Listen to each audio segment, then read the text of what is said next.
Solid state, तो देखिए जो सॉलिड होते हैं, सॉलिड्स दो टाइप के होते हैं।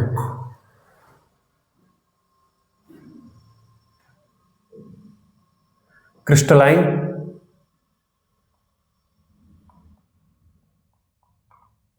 And amorphous. Crystalline and amorphous, solid जो भी सॉलिड है, जो भी आपको चीज सॉलिड दिख रही है, सॉलिड तो पता होगा किसे बोलते हैं सॉलिड। जो भी चीज आपको अपने चारों तरफ सॉलिड दिख रही है वो या तो क्रिस्टलाइन टाइप की है या अमोर्फस टाइप की है। चलिए तो अब हम यहाँ पे डिफरेंस लिखेंगे। एक पेज को दो पार्ट में डिवाइड करिए, लेफ्ट साइड में क्रिस्टलाइन सॉलिड और राइट साइड में आपका अमोर्फस सॉलिड।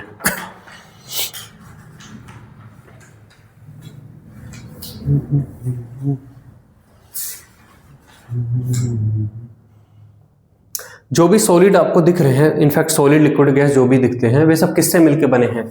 एटम से या मॉलिक्यूल से मिलकर बने हैं, है ना।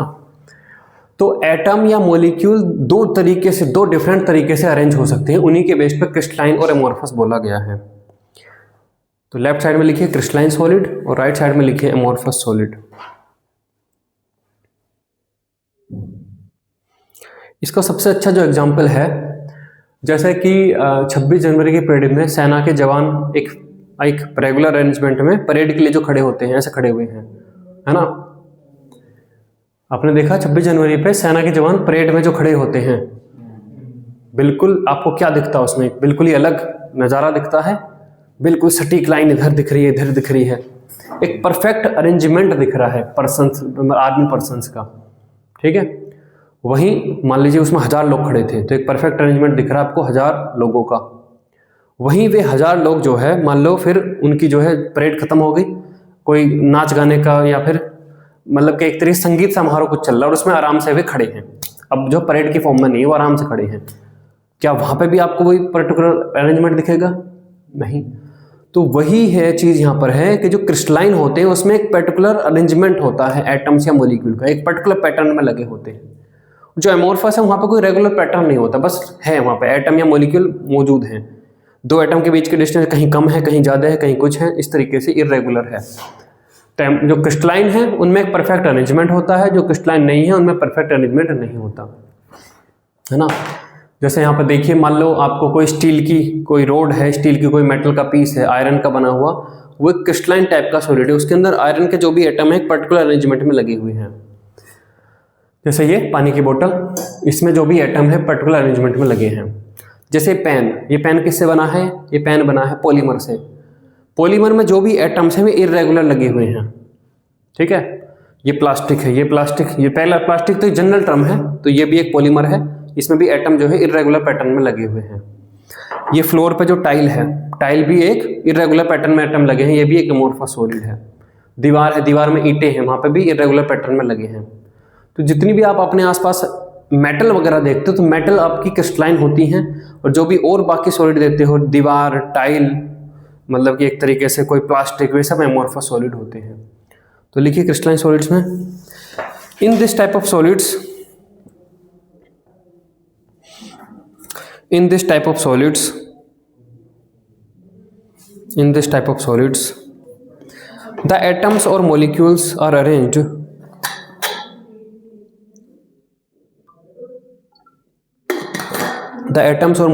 arranged in a regular pattern in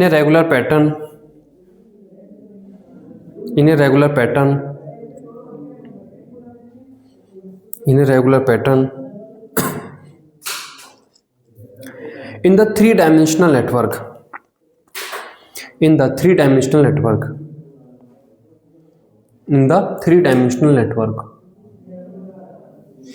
three-dimensional network. Amorphous solid में लिखी उसी था हमने।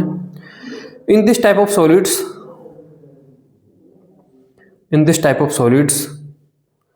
the arrangement of building constituents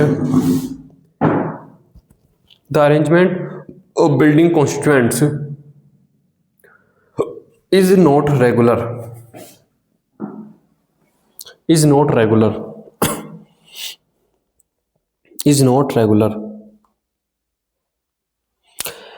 they are regarded as super cooled liquids, they are regarded as super cooled liquids, super cooled liquids,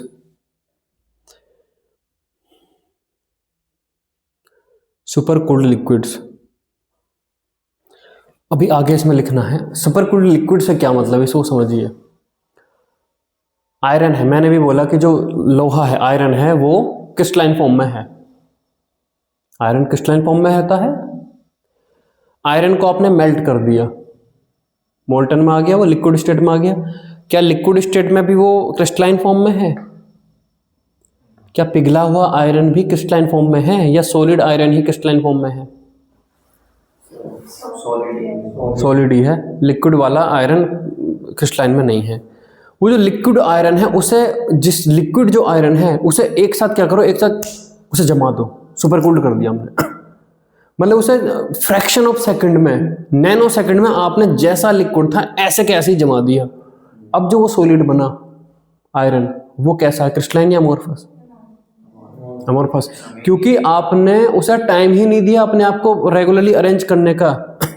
सेना के जवान थे, हाथों में जो है गिलास लिए हुए ऐसे नो हाय हेलो कर रहे थे।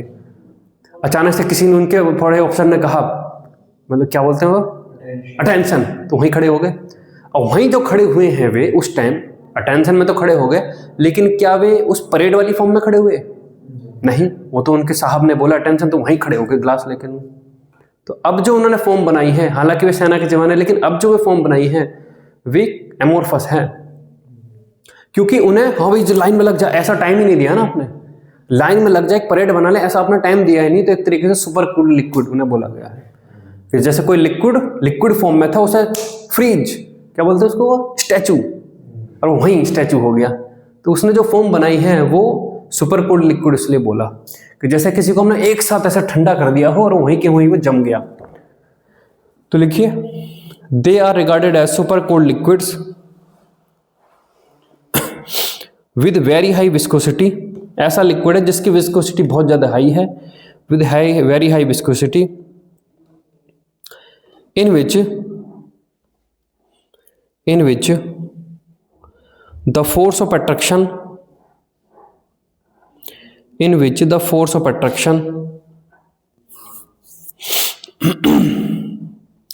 holding the molecules together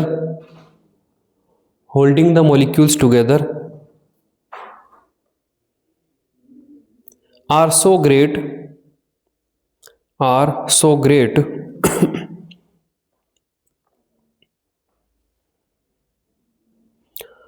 great that the material becomes rigid, that the material becomes rigid।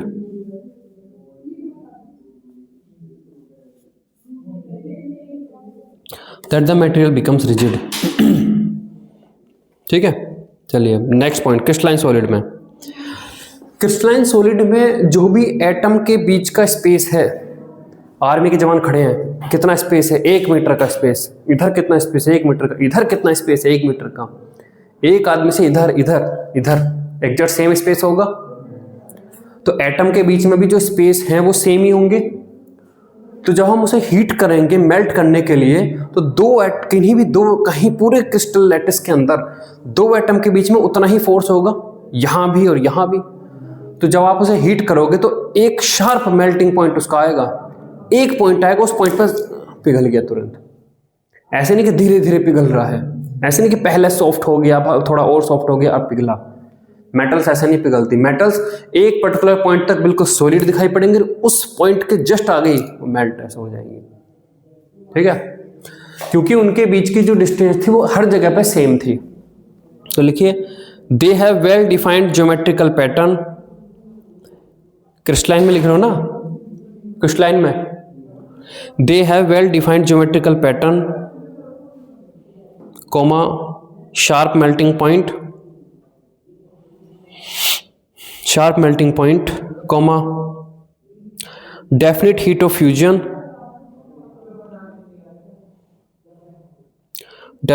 Fusion, and anisotropic nature.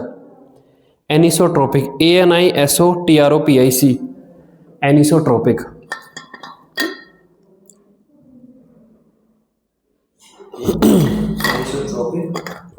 Nature, anisotropic nature, definite heat of fusion and anisotropic nature. Anisotropic nature, anisotropic का मतलब जानना चाह रहे होगे हैं अभी। Next amorphous में लिखिए they do not have sharp melting point.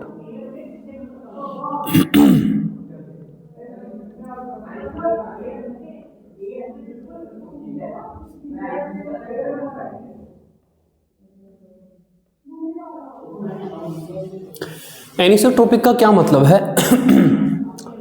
Parade में जो है सेना के जवान लगे हुए हैं, तो दो जो एक पूरी लाइन है, एक लाइन के सामने पूरी लाइन है और फिर एक लाइन है, और उन दोनों लाइन के बीच में कतई स्पेस है। अगर हम देखें सेना के जवान इनफाइनाइट उस परेड में ग्रिड में लगे हैं, तो दो सेना के जवान की लाइन के बीच में बिल्कुल खाली स्पेस आपको दिख जाएगा, ठीक है। वहीं वे सेना के जवान इरेगुलरली पार्टी में है, तो वहां पर कहीं पर भी आप देख लीजिए, कहीं पर भी आपको ऐसा खाली स्पेस नहीं मिलेगा, पार मिलेगा।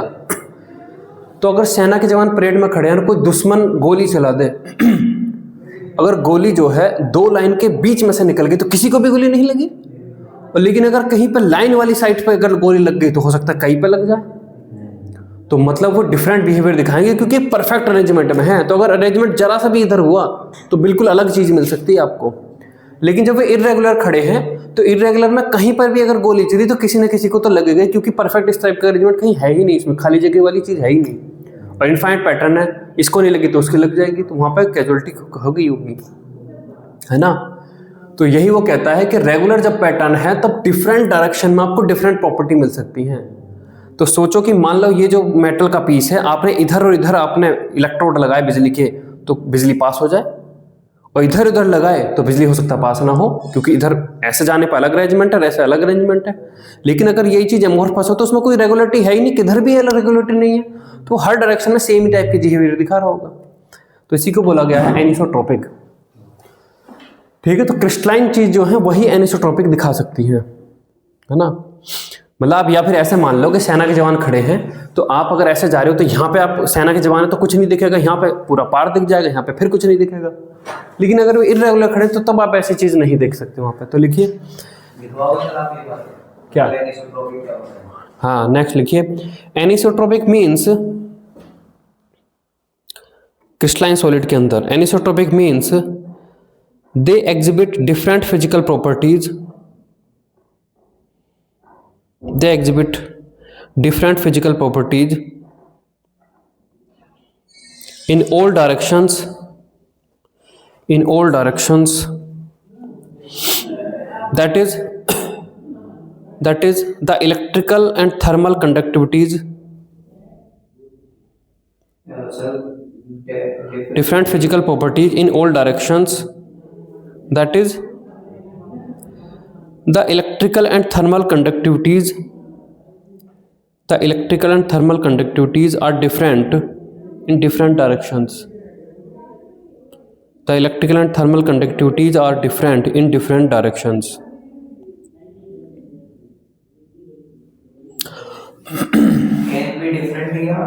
डिफरेंट इन जनरल, डिफरेंट लिखा हुआ है, ये कैन बी तो नहीं, इन जनरल ही लिखा ही हुआ है।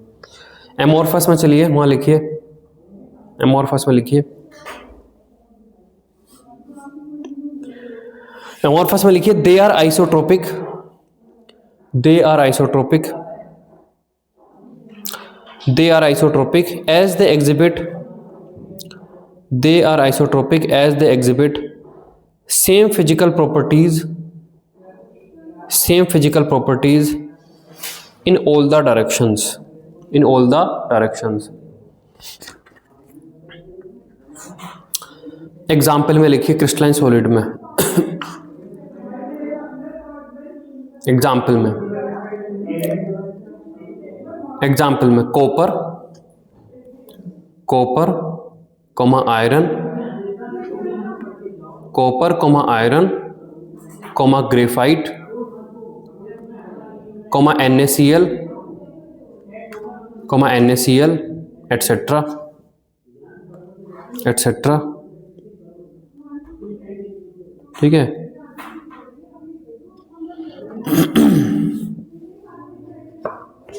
नेक्स्ट लिखिए एग्जाम्पल में, नेक्स्ट लिखिए एग्जाम्पल में, rubber, rubber, glass, plastics, polymers etcetera. ये सब भी सॉलिड है, लेकिन ये सब के सब अमोर्फस सॉलिड है। ठीक है। अब इसके बाद जो हमारा आगे का पूरा चैप्टर है वो क्रिस्टलाइन सॉलिड्स पर ही चलने वाला है। अमोर्फस सॉलिड अब यहीं पे इसके बाद जिक्र नहीं होगा। तो हेडिंग डालिए types of crystalline solids. Type of crystalline solids, type of crystalline solids. ठीक है। अब क्रिस्टल की केवल बात होगी कि क्रिस्टलाइन सॉलिड्स की।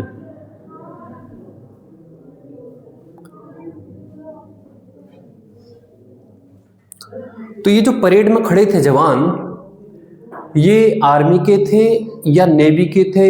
नेवी के भी हो सकते हैं, या नेवी के नहीं खड़े होते हैं सर, एयरफोर्स के भी हो सकते हैं, पुलिस के भी हो सकते हैं, पैरामिलिट्री फोर्स के भी हो सकते हैं, बीएसएफ के भी हो सकते हैं, सबके सब परेड में खड़े हो सकते हैं। तो उसी तरीके से जो ये कंपाउंड बन रहे हैं क्रिस्टलाइन वाले, इनमें दो एटम आपस में जुड़ के रहना पसंद कर रहे हैं, तो उनके बीच में डिफरेंट टाइप के फोर्स की वजह से हो सकता है।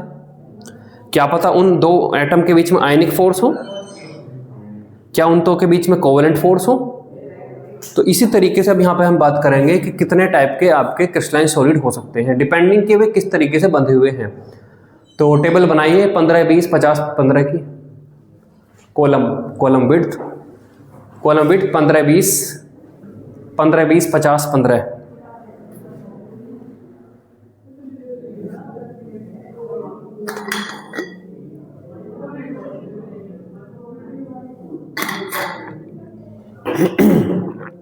ठीक है। पहला हेडर, पहले कॉलम का हेडर है type of solid, type of solid. अगला है इंटरमोलिकुलर फोर्सेस, अगला है इंटरमोलिकुलर फोर्सेस। अगला है प्रॉपर्टीज, और अगला है एग्जाम्पल्स, अगला है एग्जाम्पल्स।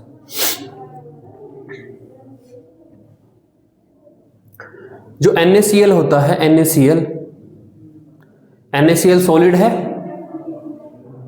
सॉलिड है NaCl। H2O आइस की फॉर्म में सॉलिड है, कॉपर सॉलिड है, और डायमंड वो भी सॉलिड है। ये सारे अलग टाइप के फोर्सेस से बंधे हुए हैं। H2O में दो, आइस के अंदर H2O सॉलिड में जो दो मॉलिक्यूल बंधे हैं वे अलग फोर्स से बंधे हैं। NaCl में Na+Cl- अलग तरीके से बंधे हैं। कॉपर के दो एटम अलग फोर्स से बंधे हैं, और डायमंड के दो एटम अलग फोर्स से बंधे हैं। H2O सॉलिड क्रिस्टलाइन है, आइस क्रिस्टलाइन होती है। एक वो बताइए, आइस है, आइस मतलब पानी, मान लो स्टील की बोतल है ना, मैंने इसे पूरा ऊपर तक भर दिया, फ्रीजर में रख दिया, तो क्या होगा? जमेगी है बोतल, क्या होगा? फट सकती है, फटेगी? फटेगी। इस बोतल स्टेनलेस स्टील की है ना बोतल, सील टाइट है, पूरा ऊपर तक भर के, जो वॉल्यूम दबने का वो ना हो, पूरा ऊपर तक भर के फ्रीजर में रख दो, बोतल फट जाएगी सुबह तक। चलो मैंने इसको जो है 1 इंच मोटी स्टील की चादर की बना दी मैंने बोतल। मैंने जो बोतल है, अभी तो पतली सी चादर है ये, मैंने इसको बना दी 1 इंच मोटी स्टेनलेस स्टील की चादर से बना दी, सील टाइट कर दिया, अब मैंने फ्रीज में रख दिया। बताओ बोतल फटेगी नहीं फटेगी?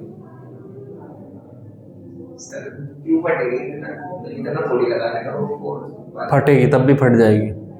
लगभग जहां तो मुझे याद नहीं आ रहा 700-800 ATM तक का फोर्स लगा देती है आइस जब वो फ्रीज होती है ना। उसके बाद अगर आपने है कि तो आप कहोगे मैं तो 10 इंच की स्टेनलेस स्टील की वो बनाऊंगा। अब देखो उसके बाद जो है आइस को अपनी क्रिस्टलाइन स्ट्रक्चर बदलनी पड़ती है।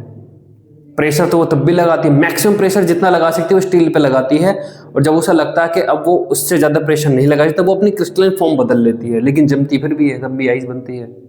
आइस बन जाती है, दूसरे टाइप की आइस बनती है फिर वो, है ना। आइस की लगभग 8-10 फॉर्म है, गामा आइस, बीटा, कुछ गामा है, गामा डेल्टा टाइप कुछ फॉर्म्स हैं। नहीं याद नहीं आ रहा। घर में जमने वाली सबसे कॉमन है, वही जो कॉमन है वो लगभग 700-800 ATM के आसपास तक का फोर्स लगा सकती है। मतलब आप कितनी ही मजबूत बोतल में रखो, आइस उसको बोतल को फाड़ेगी ही, नॉर्मल फ्रीजर में रखी हुई बोतल। मतलब थोड़ा सा बचा के जमाना चाहिए। हाँ, अगर थोड़ा सा बचा हुआ है तो जितनी वो कंप्रेस हो रही है वहाँ पे हवा को कंप्रेस कर देगी, वो जम जाएगी। लेकिन अगर नहीं हो, है ना, डेंट, अच्छा हाँ हाँ, ये हो जाएगा कि जब ये जो है इसे पूरी तरीके से, तो सिलेंड्रिकल है, अगर इसे भर दिया तो इस तली को फुला देगी ऐसे, वॉल्यूम को एक्सपेंड करने के लिए कहीं से तो वॉल्यूम चाहिए ना। अगर इसको मैं हवा एक तरीके से अंदर प्रेशर करे जाऊं तो ये तली जो बॉटम है इसे फुला के ऐसा कर्व बना देगी, तो कहीं से उसे स्पेस मिल जाएगा, फिर जम जाएगी। लेकिन अगर आपने प्यूरी तरीके से मतलब स्पेरिकल बोतल, स्पेरिकल लिया आपने, स्पेरिकल में तो स्पेरिकल का वॉल्यूम सबसे कम है, अगर आपने स्पेरिकल लिया है तो फिर वो फटेगी, तो फिर वो क्रैक होकर फट जाएगी। ठीक है, आइस में इतनी ताकत होती है। तो सर थोड़ा सा वॉल्यूम चाहिए क्या, बस उसे अपना एक्सपेंड करने के लिए, थोड़ा सा भी दे दो एकदम बस जम जाएगी बिना कोई नुकसान करेगी। हाँ, तो वो तो देख लो, डेंसिटी 0.9 अपॉन है उसकी। यही तो चीज है, लकड़ी जब पत्थर को खोल देती है, पुराने टाइम में पत्थर कैसे तोड़ते थे, छेनी से छोटे छोटे ग्रुप बनाए, उनमें लकड़ी ऐसे फांस दी, फिर उस पर पानी डाला तो लकड़ी फूलती है। लकड़ी इतना फूल के इतना प्रेशर बनाती है, पत्थर को तोड़ देती है, वो पत्थर की बड़ी चट्टान को तोड़ देती है, ऐसे अलग हट ऐसे, इतना प्रेशर बना देती है लकड़ी। ठीक है, तो लिखिए टाइप ऑफ सॉलिड में पहले टाइप का लिखिए आयोनिक। उगता हुआ पेड़ को फाड़ देता है कोई भी चीज, उगता हुआ पेड़, हाँ पेड़ के मतलब अगर आपने यहाँ उगा दिया कोई छत अड़ गई तो उखाड़ देगा। हट, छत को कैसे उखाड़ देगा भाई, छत उखाड़ देता है पेड़, उगता हुआ छत को ऊपर उठा देगा, नहीं उसके आग वार हो जाएगा। नहीं भाई, छत लेंटर को फाड़ के कैसे बाहर निकल जाएगा, निकाल देगा, इतनी उससे जान से वो होता है। लेंटर को फाड़ के पेड़ इधर उधर ऐसा नहीं मुड़ जाएगा, लेंटर को फाड़ के छेद कैसे कर देगा, क्या बेकार बात कर रहे हो। हाँ, मैंने ये देखा है कि पेड़ की जो जड़ें हैं वो दीवार में क्रैक ला देती हैं, लेकिन पेड़ ऊपर बढ़ता हुआ पेड़ दीवार में से फाड़ कैसे निकल जाता है, ये मैंने मतलब उसके ऊपर लेंटर तोड़ दिया उसने। फोटो दिखा देना। हाँ चलो, टाइप ऑफ सॉलिड में लिखिए आयनिक सॉलिड। तो कैसे फोर्स होंगे इनमें, आयन फोर्स, कैटायन एनायन के बीच के, तो लिखिए आयनिक सॉलिड, उनके बीच के फोर्स कैसे होंगे, आयन फोर्स, कैटायन और एनायन के बीच का फोर्स, आयन फोर्स। प्रॉपर्टीज क्या होती हैं इनकी, ये ब्रिटल होते हैं, brittle hard high melting point, insulator in solid but conductor in fused and aqueous solution, insulator in solid but conductor in fused and aqueous solution। Example लिखिए NaCl, KCl, MgCl2, NaCl, KCl, MgCl2। ये जो notes है मेरे, ये ऐसे, ये notes जो हैं ये सॉलिड स्टेट के, ऐसे सॉलिड स्टेट के जो ऐसे नोट्स हैं, ये नोट्स भारत के किसी भी टीचर के पास नहीं है क्योंकि मैंने बनाए हैं कोरल ड्रॉ में। ये सारी इमेज जो दिख रही हैं ये इतना बड़ा दिया ऐसे तो नहीं है, ये तो मेरे ही पास है ना, क्योंकि इससे अलग हो सकते हैं। लेकिन ये भी बहुत सुपीरियर है। जब मैंने बनाए तो लोग हथप्रभ रह गए, यार ये तो बहुत डायग्राम आपने बहुत सुंदर बनाए हैं। और मैंने टीचर देखे हैं कतई निकम्मे रहते हैं, मतलब अपने पुराने हाथ से लिखे हुए नोट्स पर 10 साल पर काम कर रहे हैं। इतना काम कौन काम कर रहे हैं, ये नहीं कागज है, पहले से ही पी लेते हैं। नहीं उनके, हाँ उनके, हाँ हाथ के लिखे हुए, उनमें भी 50 बार करेक्शन और इन्हीं को लिए घूम रहे हैं। चलिए नेक्स्ट लिखिए molecular type of solid. Molecular molecular molecular CO2 solid होता है, सॉलिड CO2 होता है, तो उसमें CO2 के दो मॉलिक्यूल के बीच में कुछ फोर्स तो होगा ना, तभी तो मॉलिक्यूल बंधे हुए हैं। कैसा फोर्स होगा? Van der Waals force. लिखिए van der Waals oblique dipole dipole oblique hydrogen bond. Van der Waals oblique dipole dipole या हाइड्रोजन बॉन्ड, ये फोर्स होंगे इनमें, है ना। इनका मेल्टिंग पॉइंट कैसा होगा? सॉलिड है, हालांकि सॉलिड है, इनका मेल्टिंग पॉइंट कैसा होगा? लो होगा, क्योंकि वंडरवाल फोर्स है। लिखिए soft comma low melting point comma insulator. Sir dry ice soft होती है। सॉफ्ट का मतलब आप उस पे जब लोहा है, लोहे पे आप दबा रहे हो ऐसे, तो लोहा इतनी आसानी से अपनी शेप चेंज नहीं करेगा, सॉलिड आइस CO2 कर लेगी। सॉलिड CO2 लेके, मैंने हाथ में नहीं ली, सॉलिड CO2 लेके अगर आप ऐसा दबाओगे, हालांकि लेनी नहीं चाहिए, वो -88 डिग्री का टेम्परेचर बढ़ाती है, बर्न हो जाएंगे, कोल्ड बर्न हो जाएंगे। आप आइस लेके ऐसे दबाओगे तो वो टूट जाएगी, मेरे हिसाब से टूट जाएगी या पिचक जाएगी, जो भी है वो। सर कोल्ड बर्निंग होती कैसे है? कोल्ड बर्निंग ये होती है कि हाथ है, हाथ के टिश्यू हैं, वे इतने तेजी से फ्रीज हो जाते हैं कि वहाँ पे ब्लड की सर्कुलेशन ही खत्म हो जाता है। वहाँ की जो भी वेसल वगैरह है वे डेड हो गई, अब उनमें वापस ब्लड नहीं घूम पाएगा, तो काली पड़ जाती है वो। सबसे बहादुर लोग कौन लगते हैं मुझे? सबसे बहादुर लोग मुझे लगते हैं, सबसे बहादुर मुझे लगते हैं सेना के जवान। उससे ज़्यादा बहादुर मुझे लगते हैं जो जासूस बनते हैं, दूसरे देशों में जाने के लिए तैयार होते हैं। उनसे भी मुझे ज़्यादा बहादुर लगते हैं जो माउंट एवरेस्ट वगैरह पे चढ़ते हैं। माउंट एवरेस्ट का कैजुअलिटी रेट तुम्हें पता है कितना है? अगर 100 लोगों ने डिसाइड किया कि माउंट एवरेस्ट पे जाएंगे तो कितने लोग वापस आ पाते हैं? 10, 15, 90 मर जाते हैं। ये तो बहुत तगड़ा रेट होगा भाई। लगभग फिर भी 15-20 लोग मर जाते हैं। 100 में से 70-80 वापस आ पाते हैं, है ना। और भी शायद और भी ज़्यादा है, थोड़ा मैं डाटा एग्जैक्ट नहीं बता, लगभग मुझे लगता है 70 ही वापस आ पाते हैं, 30 मर जाते हैं लगभग। मतलब पहले से रिकॉर्ड चला रहा है कि इतनी ठंड है, इतनी ये सब है कि वहाँ पे इतने जो है ठंड में इस तरीके से सांस की प्रॉब्लम होकर कुछ होकर वहीं पे जो है मर जाते हैं। और मर इसलिए जाते हैं क्योंकि वहाँ तक आप राहत भी नहीं पहुँचा सकते। मान लो उस पर कॉर्डलेस फ़ोन है, वो फ़ोन किया उसने, तो वहाँ तक आप पहुँचोगे कैसे? कई बार बीच में इतना तेज़ तूफान चलने लगते हैं, ठंड चलने लगती है कि आप वहाँ तक पहुँच ही नहीं सकते, ना हेलीकॉप्टर पहुँच सकता ना आप पहुँच सकते, तो उसे बचाओगे कैसे वहाँ पर? जब रास्ते में वहाँ पर रहते हैं तो वहाँ पे बहुत सारी लाशें पड़ी रहती हैं जो सड़ भी नहीं पाई हैं, ख़त्म भी नहीं हो पाई हैं। अब से 10 साल पहले कभी था यहाँ पे पड़ा है, यहाँ पे पड़ा है, हर 100-200 मीटर पे कुछ पड़े हैं, उनकी लाश लेके कौन आएगा वहाँ से? तो सबसे ज़्यादा तो बहादुरी है कि हमें वहाँ पर चढ़ना है और पता है कि हमारे वापस आने के रेट 50% है, फिर भी जा रहे हैं। जासूस बन रहे हैं तो आप अच्छे जासूस हो तो हो सकता है पूरी ज़िंदगी बिता दो, ना पकड़े जाओ, लेकिन उसमें तो तुम्हें पता है ना कि 2 दिन 4 दिन के अंदर ही आप या तो जिंदा या मुर्दा। कितनी बहादुरी वाला काम है, देख रहे हो। लोग उसमें जाते हैं और फिर जाके वहाँ पर झंडा गाड़ते हैं, फिर वापस आते हैं। शौक तो नहीं बोले, शौक तो अलग चीज़ है, वो तो बहादुरी है।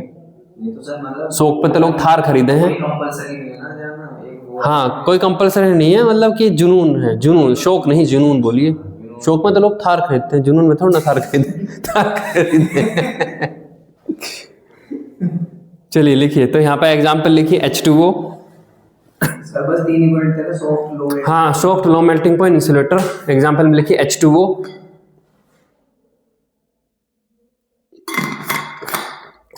Br2,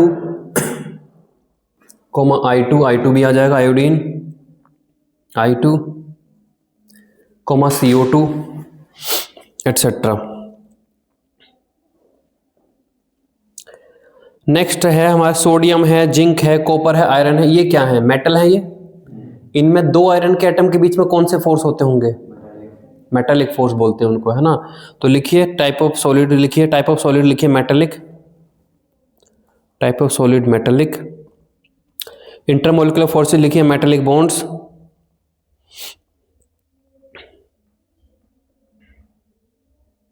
है ना। अब डिपेंडिंग अलग अलग मेटल में अलग अलग टाइप के मेटालिक फोर्स लगे हैं, तो मेटालिक फोर्स की रेंज काफ़ी बड़ी है, है ना। सोडियम के बीच में जो मेटेलिक फोर्स है वे अलग हो सकते हैं, आयरन में अलग हो सकते हैं। तो जो मेटल्स हैं वे वेरिएबल हार्डनेस की हैं, कोई मेटल ज़्यादा हार्ड है, कोई मेटल कम हार्ड है। तो लिखिए variable hardness and melting point. Variable hardness and melting point. Variable का मतलब शार्प, ये नहीं कि नॉन शार्प, आपस में अलग अलग। हाँ, variable hardness and melting point for different metals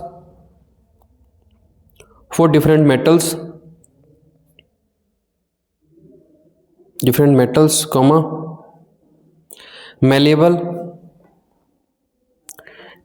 malleable comma ductile and conducting. malleable comma ductile and conducting.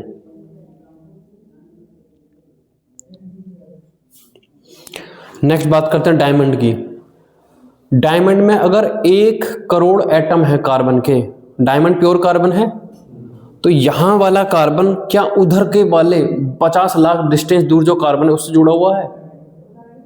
हाँ, कोवेलेंट बॉन्ड से होते होते वो जुड़ा हुआ है। तो हर एटम, कार्बन का एटम 4 डिफरेंट कार्बन जुड़ा था, वे 4 फिर अलग कार्बन से जुड़े हुए होते हैं। तो इन्हें बोलते हैं, मतलब कि इन्हें बोलते हैं कोवेलेंट नेटवर्क वाले सॉलिड। देखिए CO2 है, CO2 में 1 कार्बन 2 ऑक्सीजन जोड़ा, बस खत्म, उसकी दुनिया उतनी है। लेकिन डायमंड के अंदर हर कार्बन दूसरे कार्बन से जुड़ा है, वे कार्बन थ्रू दूसरे जुड़े हैं, मतलब सारे आपस में कोवेलेंट बॉन्ड के थ्रू पूरा एक लार्ज नेटवर्क उन्होंने बनाया है। तो इन्हें कोवेलेंट नेटवर्क बोलते हैं। तो लिखिए covalent network, type of solid covalent network, intermolecular forces, covalent bonds. तो सर वो जो एक वो फुटबॉल का स्ट्रक्चर बताते हैं, बकमिस्टर फुलरीन, वो तो एक बस इतनी बकमिस्टर फुलरीन है, फिर खत्म है। 2 बकमिस्टर फुलरीन के बीच में कोवेलेंट बॉन्ड नहीं है। हाँ, लेकिन बस बकमिस्टर फुलरीन बनाने के लिए जो भी 100-200 कोवेलेंट बॉन्ड लगे हैं उतने में समाई हुई है वो कोवेलेंट बॉन्ड्स। तो लिखिए hard comma very high melting point, hard comma very high melting point. लिखिए इसमें डायमंड ब्रैकेट में मेल्टिंग पॉइंट इसका लिखिए, डायमंड ब्रैकेट के अंदर melting point 3550 degree centigrade, 3550 degree centigrade. Graphite melting point, एक बार ये कंफर्म कर लेना, मुझे लगता है डायमंड का ज़्यादा है, देख लेना एक बार, है ना। Graphite melting point 3650 degree centigrade. SiO2 का भी जॉइंट नेटवर्क होता है, एक सिलिकॉन 4 ऑक्सीजन से जुड़ा हुआ है। Melting point 1710 degree centigrade, 1710 degree centigrade. Example लिखिए diamond comma graphite comma SiO2। हाँ, तो अब एग्जाम्पल में लिखिए ना डायमंड ग्रेफाइट SiO2। चलिए, ग्रेफाइट तो हार्ड, डायमंड हार्ड नहीं है, वो मतलब वो ग्रेफाइट हार्ड नहीं है। हम लिखिए क्रिस्टल सिस्टम, अगला पढ़ना, क्रिस्टल सिस्टम, क्रिस्टल सिस्टम। ये जो भी सॉलिड अभी हमने पढ़े, ये इतने टाइप के जो सॉलिड हैं, मतलब जो भी क्रिस्टलाइन सॉलिड है, वो ये जो अब हम आगे पढ़ने जा रहे हैं, इनमें से किसी एक फॉर्म के थ्रू बनता है ना। जो भी एटम है, एटम को हम स्पेयर मानेंगे, तो एटम को स्पेयर मानते हुए आप कितने टाइप के परफेक्ट पैटर्न, मतलब कि क्रिस्टलाइन पैटर्न आप बना सकते हो। मान लीजिए आपके पास गेंद है, गेंद हो गया एटम, उससे आपको परफेक्ट अरेंजमेंट बनाने हैं। परफेक्ट अरेंजमेंट बना के आपको एक बड़ी स्ट्रक्चर बनानी है, तो उसके कितने डिजाइन हो सकते हैं? बहुत सारे हो सकते हैं, है ना। आपने उसे एक बेस, पहले तो एक फ्लोर पे आपने बॉल्स लगाई, स्क्वायर पैटर्न में लगाई, उसके ऊपर एक और पैटर्न, फिर वो भी स्क्वायर वाला, या आपने हेक्सागोनल में लगाई, उसके ऊपर भी एक और हेक्सागोनल, बहुत सारे हो सकते हैं। तो उस तरीके से जो जितने भी ये सॉलिड हैं, ये सब अब जो हम बोलने जा रहे हैं इनके अंदर ही समाते हैं, इतने पैटर्न्स में होते हैं। तो लिखिए there are 7 type of crystal systems. हाँ, वही सब है ये। There are 7 types of crystal systems, 7 types of crystal systems.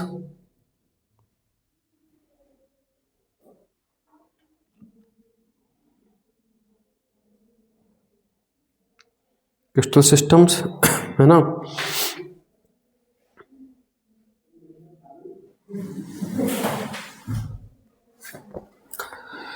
And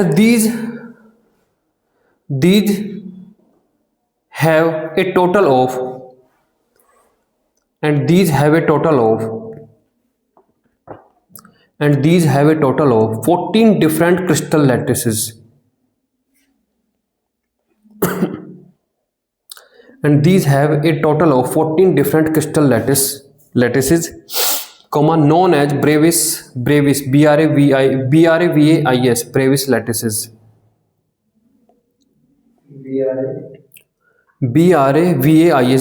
lattices Brevis lattices आप ऐसे मानिए कि दुनिया में 7 धर्म हैं और उन धर्मों में टोटल मिलाकर 14 कास्ट बैठ रही हैं। किसी धर्म में 1 कास्ट है, किसी धर्म में 2 कास्ट है, किसी में 3 कास्ट है, किसी में 1 कास्ट है, ऐसे मिला के 7 धर्मों के अंदर टोटल मिला के 14 कास्ट हैं।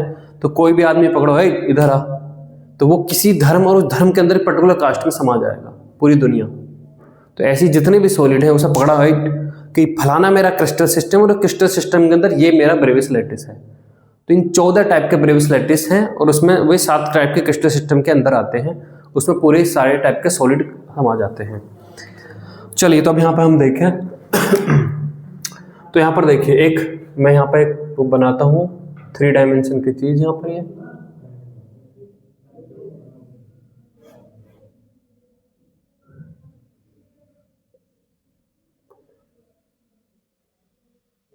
इसे क्यूब नहीं मानिए, एक जनरलाइज मैंने एक शो बनाया है। इसकी जो साइड है, इसकी एक साइड आपकी ये ए होगी, ये साइड है, ये आपकी साइड ये क्या होगी बी होगी, और ये साइड इसकी क्या होगी सी होगी, है ना। साइड ए और बी के बीच का जो एंगल है उसे क्या बोलते हैं, अल्फा बीटा गामा में कौन सा एंगल होता है वो। साइड तीनों एक पॉइंट से निकलने वाली 3 साइड ए और बी के बीच का जो एंगल है उसे क्या बोलेंगे।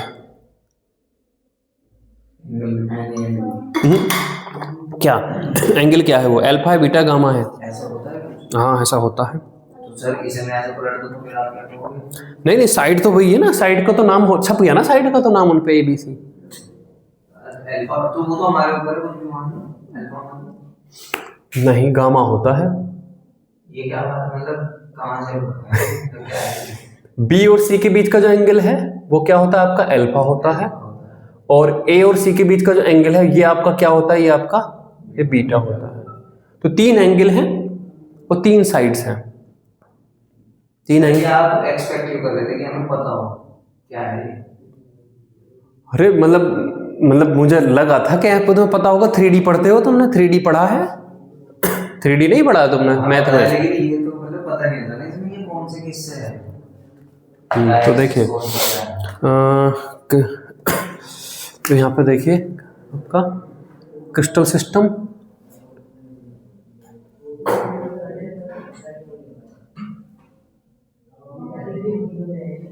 सिस्टम, साइड्स और एंगल्स।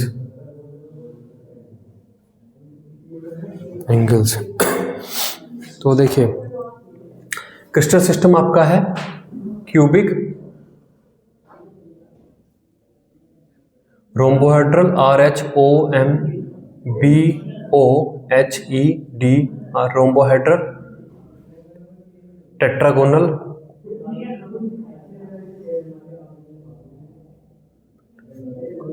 हेक्सागोन है ना, हेक्सागोनल,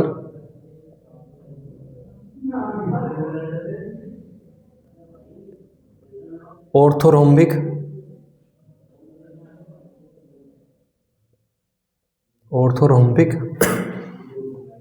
मोनोक्लिनिक और ट्राइक्लिनिक।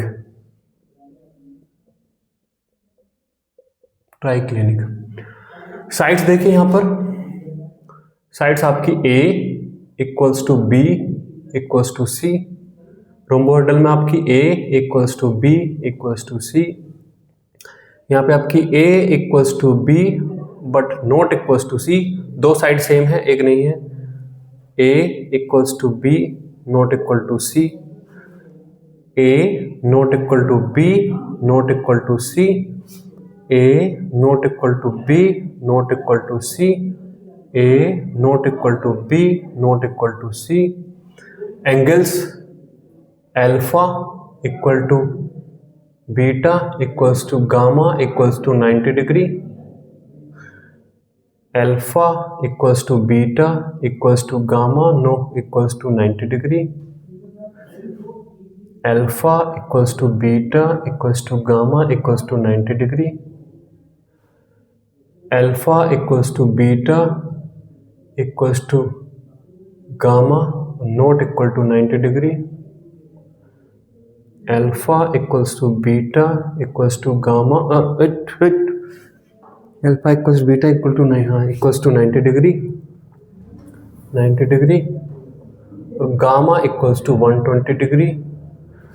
फिर यहाँ पे आपका अल्फा, अब थोड़ी सी मैं देख लूँ, मैं मुझे याद नहीं है, alpha equals to beta equals to 90 degree और gamma not equals to 90 degree, और ये वाला मुझे कतई याद नहीं है, ये वाला है alpha not equals to beta not equals to gamma और नॉट इक्वल्स टू 90 डिग्री।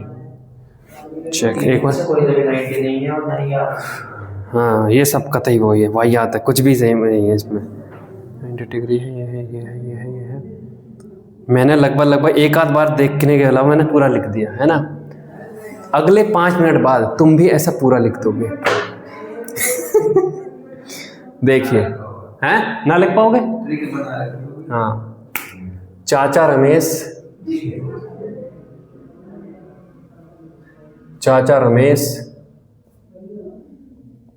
टल्ली होकर, देखिए टल्ली और ट्राइक्लिनिक ये कंफ्यूज कर सकता है। तो टल्ली है तो टेट्रागोनल है, टी है तो अल है ना, टी है और एल है तो टल्ली है, तो एल है ना यहाँ पर, टल्ली तो टेट्रागोनल है ना, टल्ली में एल शब्द पर दबाव है ना,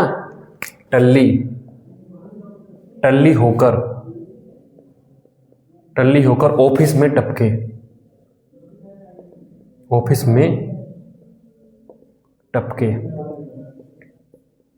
तो इससे आप इन्हें लिख लोगे, cubic, rhombohedral, tetragonal, hexagonal, orthorhombic, monoclinic, triclinic.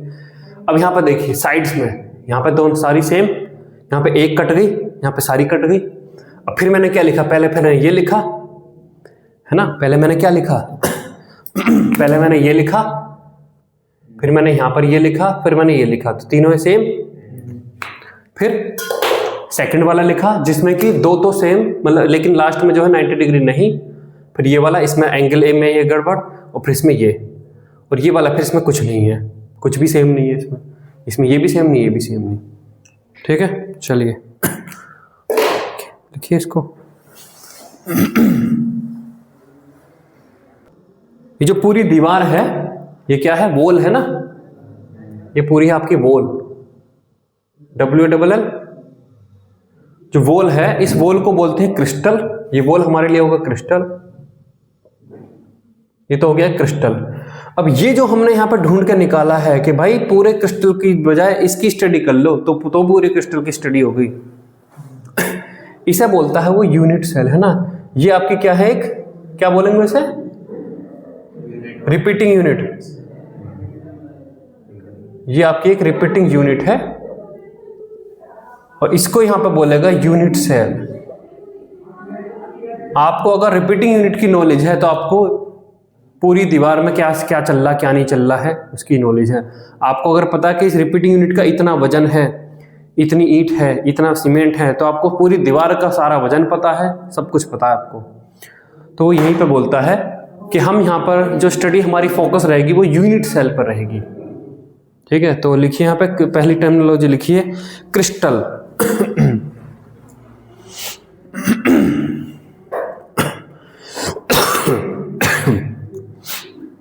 Crystal A crystal is a homogeneous portion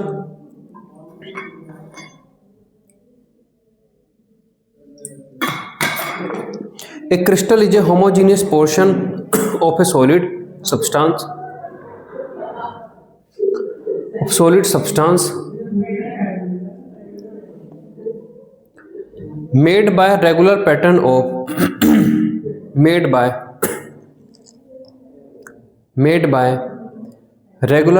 of unit cell.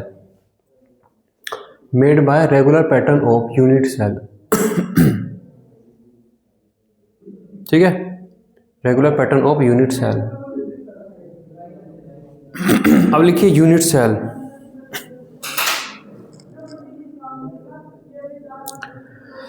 The smallest repeating unit in space lattice,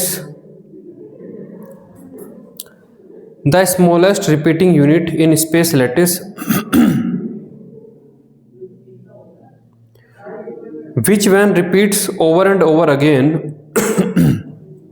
unit in space lattice,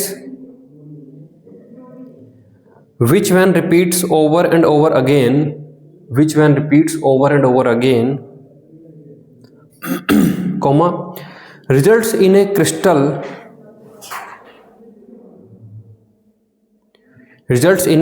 पूरे क्रिस्टल को बना देगा। जैसे यहाँ पे इसने रिपीटिंग यूनिट करके पूरी दीवार बना दी। Results in a crystal of given substance called unit cell.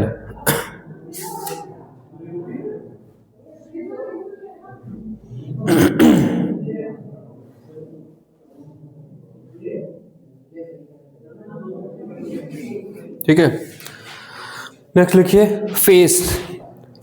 Face. The plane surface of the unit cell, हाँ ऐसी फेस। अगर आप इसे देखो तो ये तो 3 डायमेंशन की चीज है ना, लेकिन ये जो आपको यहां दिख रहा है या फिर इधर जो दिख रहा होगा ये, that is the face. The plane face of unit cell are called face, is called face.